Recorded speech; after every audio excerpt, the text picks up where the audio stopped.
It's 4 p.m. Cairo local time, and you're now watching Qnews. We begin today's bulletin with the latest developments in Gaza.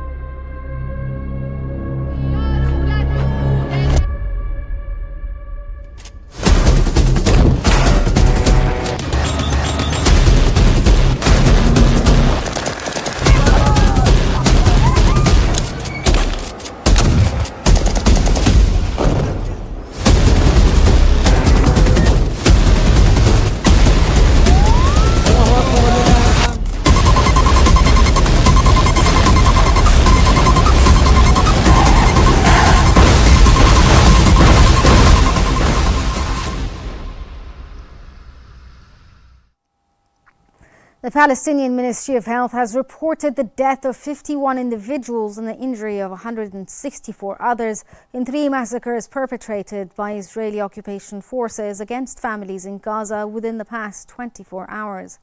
The ministry confirmed that since October 7th of last year, 43,603 Palestinians have been killed, with 102,929 others injured.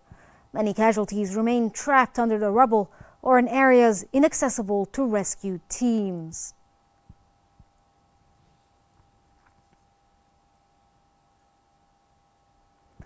At least 36 Palestinians, including 13 children, have been killed and many others injured in the Israeli airstrike on Jabalia in northern Gaza.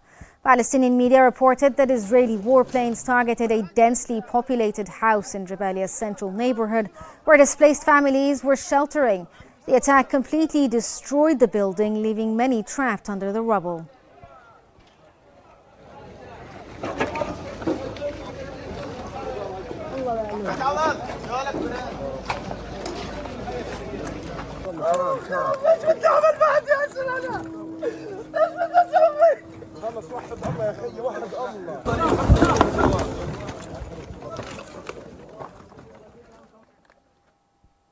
Medical staff at Kamal Adwan Hospital in northern Gaza have urgently called for humanitarian assistance. The hospital, already struggling with limited resources, warned that lives are being lost daily due to the ongoing Israeli blockade. Hospital officials say the situation has become increasingly dire.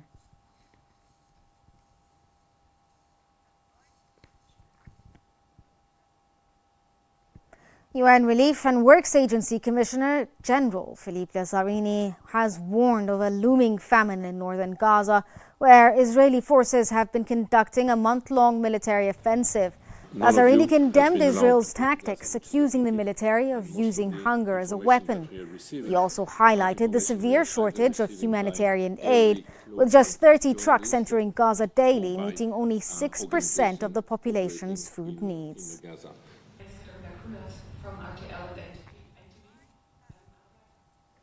A Palestinian civil defense has reported that Israel has imposed a strict siege on northern Gaza for a month, employing starvation tactics to coerce evacuations. Reports also indicate that Israel blocked the entry of essential supplies such as food, water and medicine, rendering medical and civil defense systems inoperable for nearly 18 days as strikes on residential areas persist.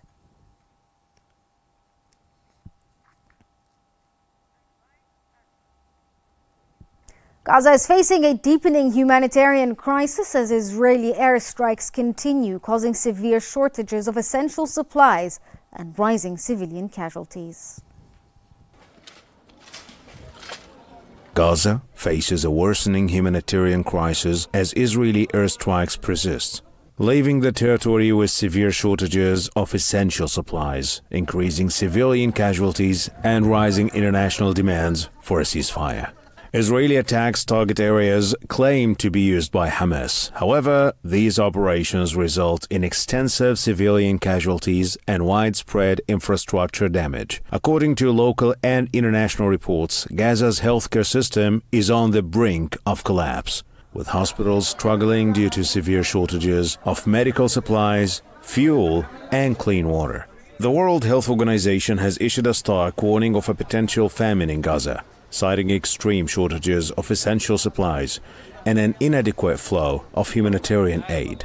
As the crisis intensifies, international organizations have called on Israel to permit more substantial and consistent humanitarian assistance. Current proposals include a maritime corridor to facilitate daily entry of 100 to 508 trucks. However, logistical and security challenges limit the scale and impact of relief efforts. Global appeals for an end to hostilities are gaining momentum, with the United Nations and other organizations underscoring the urgent need for a ceasefire to prevent further civilian suffering. The United States has engaged in discussions with Israeli officials, advocating for improved aid access and coordination despite security complications. For more analysis, we now move to Salma Manawan in our newsroom. To you, Salma. Thank you, Riham. For further analysis on the current humanitarian situation in Gaza, we're joined from Ramallah by the Palestinian Red Crescent spokesperson, Ms. Nibel Farsakh. Welcome to Qnews. Thank you so much for joining us. First off, how is the Palestinian Red Crescent preparing to address the possible famine and food insecurity in Gaza? And are there any specific programs or partnerships in place to provide food aid? Good evening. Thanks for having me. The situation in north of Gaza is beyond catastrophic. The conditions where civilians are forced to endure are unbearable, and more cases of malnutrition have been reported by doctors among children and adults, especially after more than 1 month of complete besiege, where no aid is getting in. To the north of Gaza, Israel is not allowing any kind of aid to get into north of Gaza. This includes food, relief items, or even medical supplies. And the situation is only getting worse. It is absolutely beyond dire. So this is the situation in north of Gaza, while also other places in the Gaza Strip are also suffer because of the lack of aid is allowed to get into the Gaza Strip. During the past month, Israel is still obstructing the entry of a humanitarian aid, allowing only for a few aid trucks to get in, which do not fulfill the needs of the entire population. Especially, we're talking about more than 1 year of the complete attacks and besiege of the north of Gaza, and the entire population here, more than 2 million people, are completely relying on the humanitarian assistance, while Israel is still obstructing the entry of a humanitarian aid, allowing only few aid trucks to get in, which absolutely still a drop in the ocean. And this is why the humanitarian situation is only getting worse. As for the Palestinian Red Crescent, since the closure of Rafah crossing in May, we only received 65 aid trucks, which means nothing. So this is why most of the Palestinian Red Crescent relief services were forced to stop during the past month because of the closure of Rafah crossing. And we renew our call for the international community to intervene immediately, to apply more pressure on Israel to allow the entry of a humanitarian aid. We need safe, sustained entry of a humanitarian aid to all areas of the Gaza Strip, including north of Gaza. Now, given the recent massacre in Jabalia, how has the Palestinian Red Crescent been responding on the ground, and what are some of the immediate challenges your teams are facing in providing emergency assistance?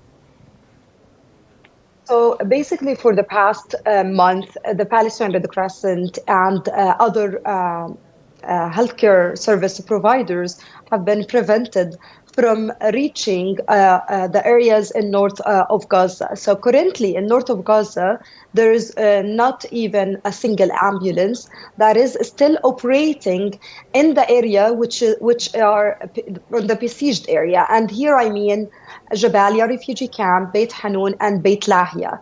However, our teams are able to work in the parts of the south of this governorate. So we managed to arrive the area of Jabalia, and our teams transported a number of the dead bodies and those who were injured to Al Ahli Baptist Hospital. The situation is horrific. We're talking about a big number, dozens of people were killed and injured during this attack at one of the homes, which is densely populated.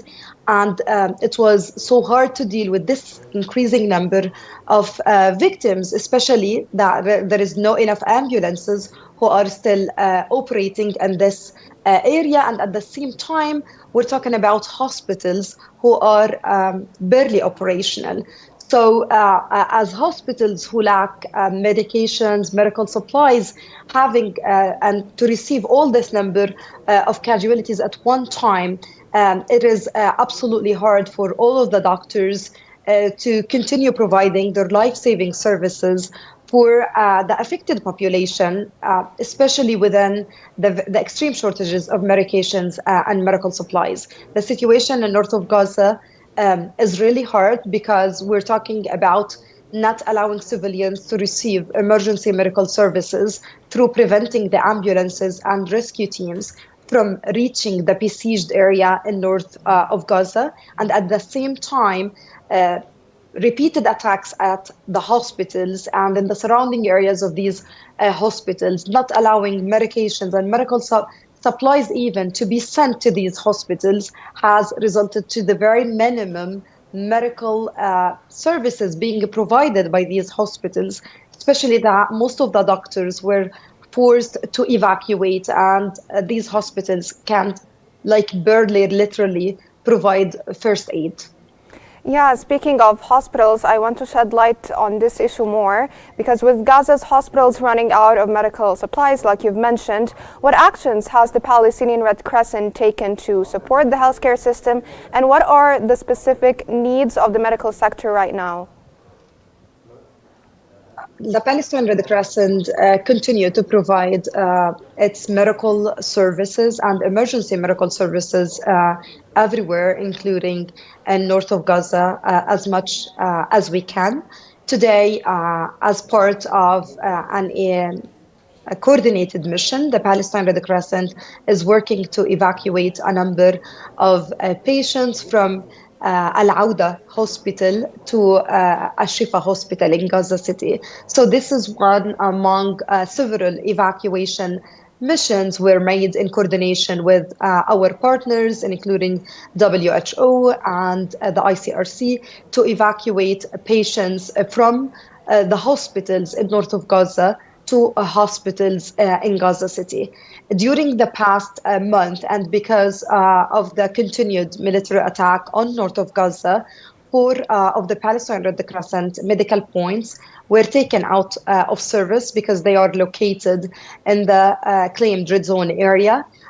We managed to establish a medical point in Gaza City so we can support the healthcare system, providing healthcare for the civilians, and we will continue to do so despite the shortages of medications and medical supplies, and at the same time, despite the risk that our teams endure.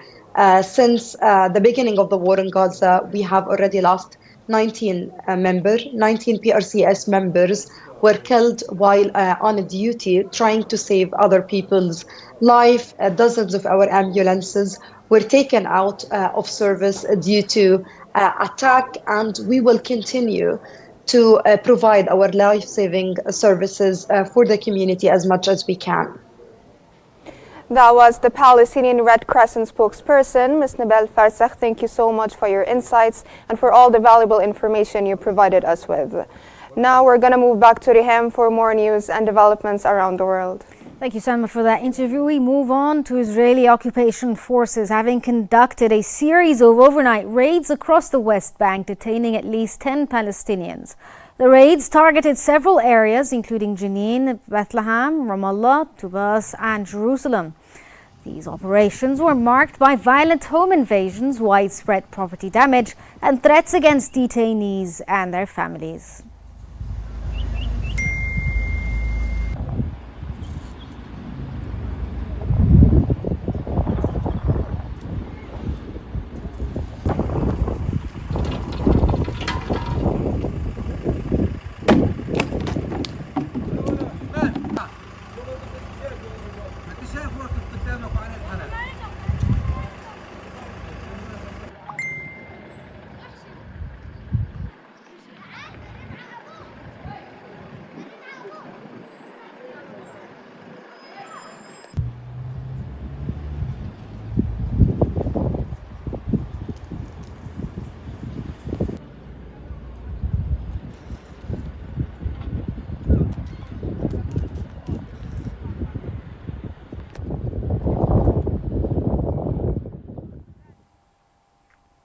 Israeli warplanes have conducted several airstrikes on Tal al-Hawa in southwest Gaza and in the vicinity of Magharbi Junction in Sabra, killing 5 people and injuring others.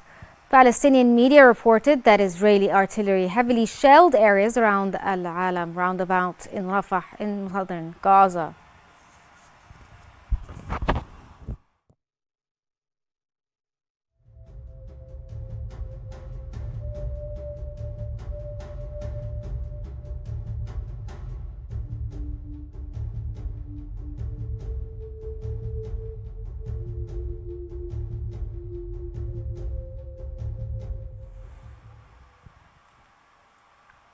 The Palestinian news agency has reported that Israeli forces executed 3 detainees in northern Gaza shortly after their release. Israeli gunboats opened fire on the 3 individuals and their bodies were subsequently transferred to Al-Shifa Medical Complex in Gaza.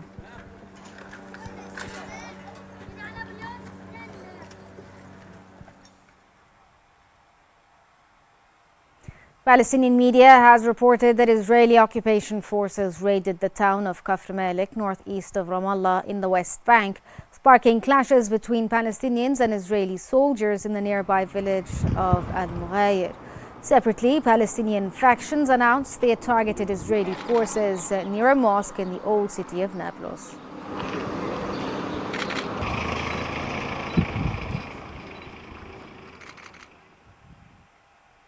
Palestinian President Mahmoud Abbas is set to arrive in Riyadh this evening to attend the Arab-Islamic summit following an invitation from the Saudi King Salman bin Abdulaziz Al Saud. The summit, which will convene tomorrow in Riyadh, will focus on the ongoing Israeli aggression in Palestine and Lebanon and efforts to achieve a ceasefire.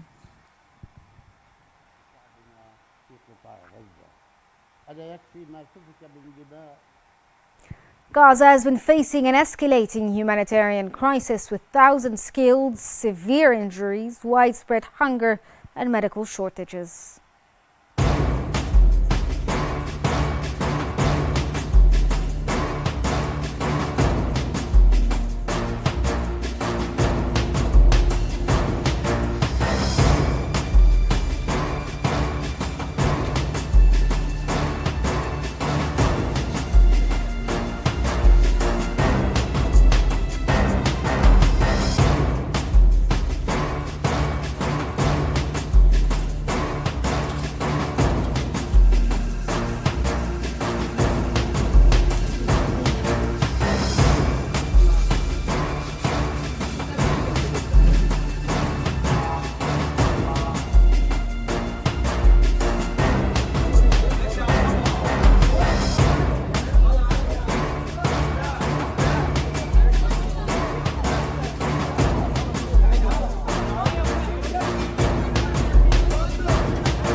Now we move to the latest developments in Lebanon.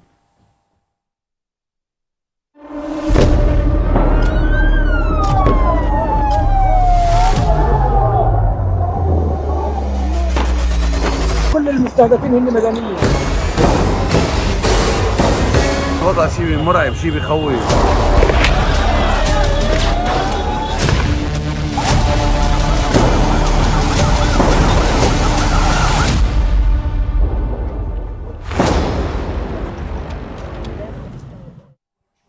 At least 23 people have been killed, including 3 children and 6 injured after Israeli airstrikes that targeted a house in Al-Alamat in Lebanon's Jabal. Lebanese Health Ministry confirmed the toll and said the efforts of removing rubble are still ongoing. Additionally, Lebanese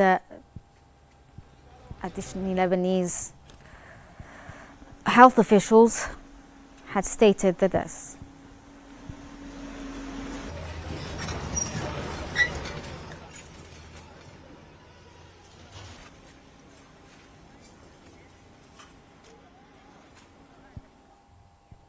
We now move to live footage of the conference with His Excellency Egyptian President Abdel Fattah el-Sisi and the Prime Minister of Malaysia, Anwar Ibrahim, here in Cairo.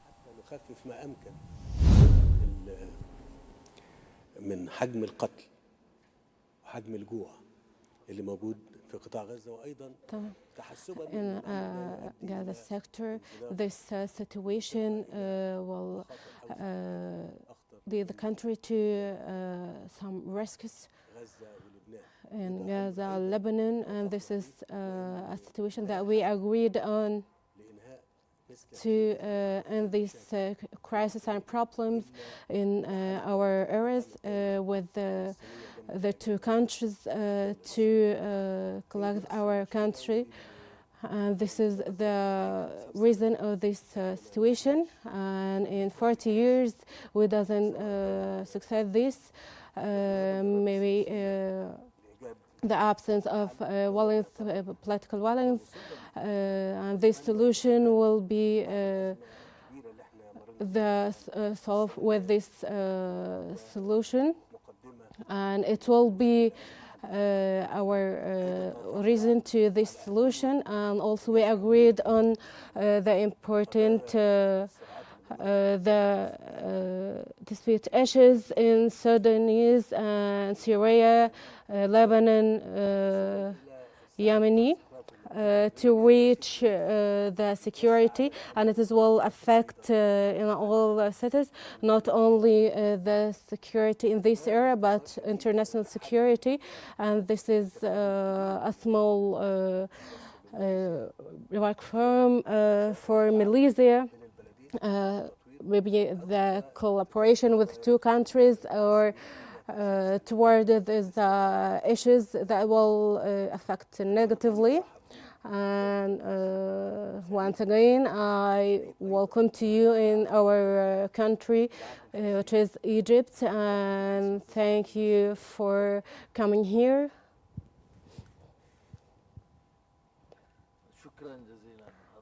Thanks a lot, Mr. President.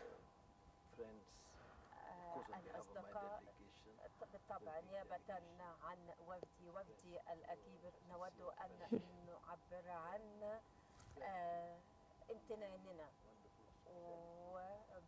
وبكرم الضيافة المقدمة إلينا، وقد ألزمنا أنفسنا بتعزيز العلاقات الثنائية والتجارة والاستثمار والتعليم والثقافة والبحث العلمي. نعم. ونود أن نشكر سيادتك لهذا الدعم المقدم لنا ودعم سيادتكم المقدم لنا فيما يخص استيراد زيوت النخيل وكذلك المنتجات الأخرى. وأنني أتفق مع فخامتكم تماما بأن التعاون بيننا لابد وأن يعزز. مصر بالطبع دولة لديها This country has historical, this is a big country in Africa and has some contributes in the past, and we will support your individuals to enhancing your economic and all of that we will and we will recommend a lot of fields like education in Azhar University and Cairo University, and we are appreciate the Sheikh Azhar efforts to establish the institution to learning Arabic in Kuala Lumpur in Islamic solution, and also medical studies, and we will collaborate with Egypt to discover new measures in also digital marketing and electricity. Malaysia, one of the countries that developed country in this measure and in Egypt.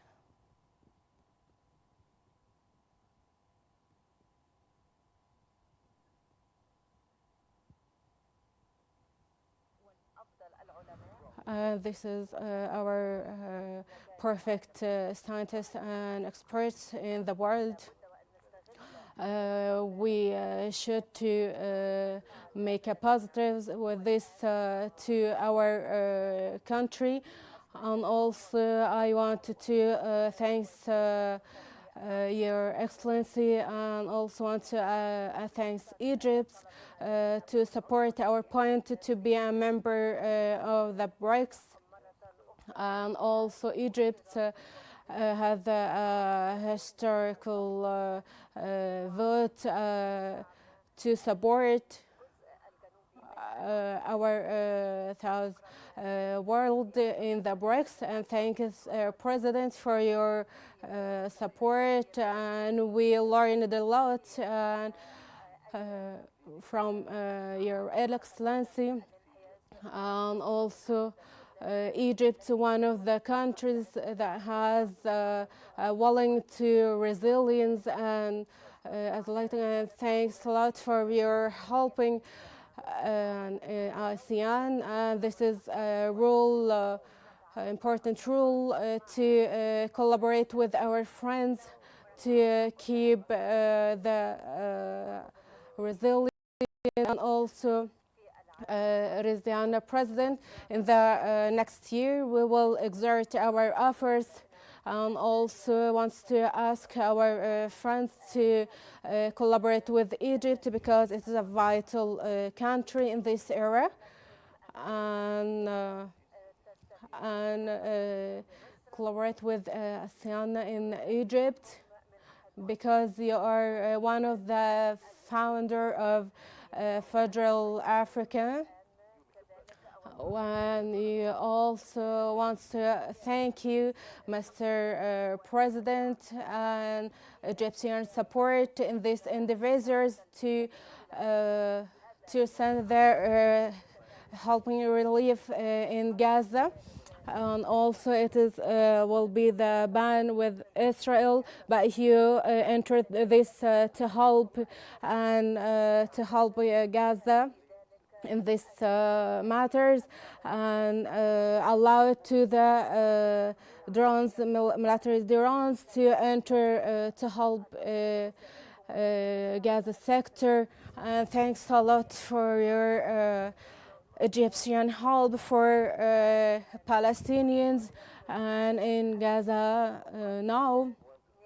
We want to thank behalf of the Malaysian people, and also want to thank Your Excellency with helping us in these matters, and also your role in finding a solution this situation with Qatar and USA and Arab League, and all of the parts that are working to find security and peace. And also we support all the resolutions that you decided at this time, and refusing Israel, because the Israel refusing passing the support to the Palestinians.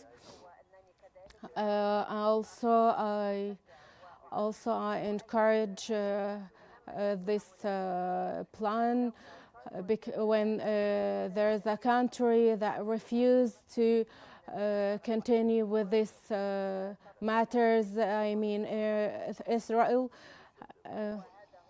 and this is the matter that you should to look at him and pay attention due to these problems,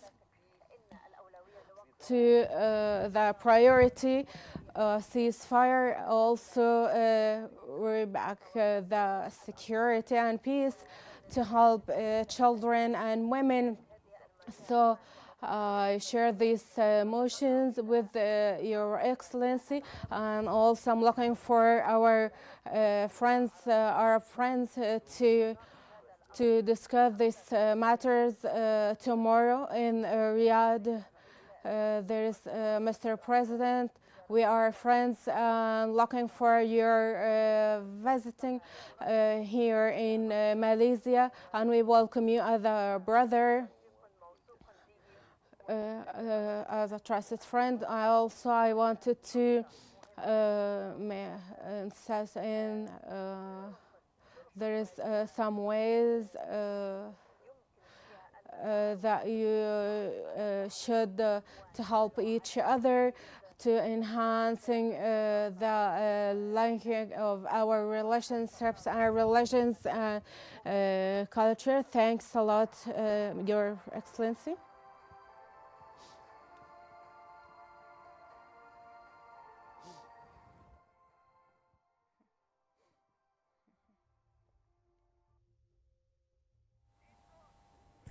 That was a live conference with His Excellency Egyptian President Abdel Fattah Sisi and the Prime Minister of Malaysia Anwar Ibrahim in Cairo, where they discussed cooperation, bilateral cooperation in many fields, including education, as well as trade and industry. But unfortunately, we're out of time, so that brings us to the end of our news bulletin. Here's what we've been covering. An Israeli airstrike in northern Gaza kills at least 36 civilians, including 13 children.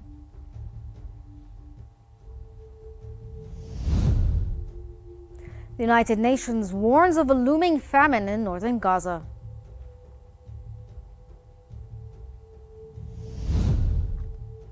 An Israeli airstrike kills at least 23 people, including 3 children, in Lebanon's Jbeil district.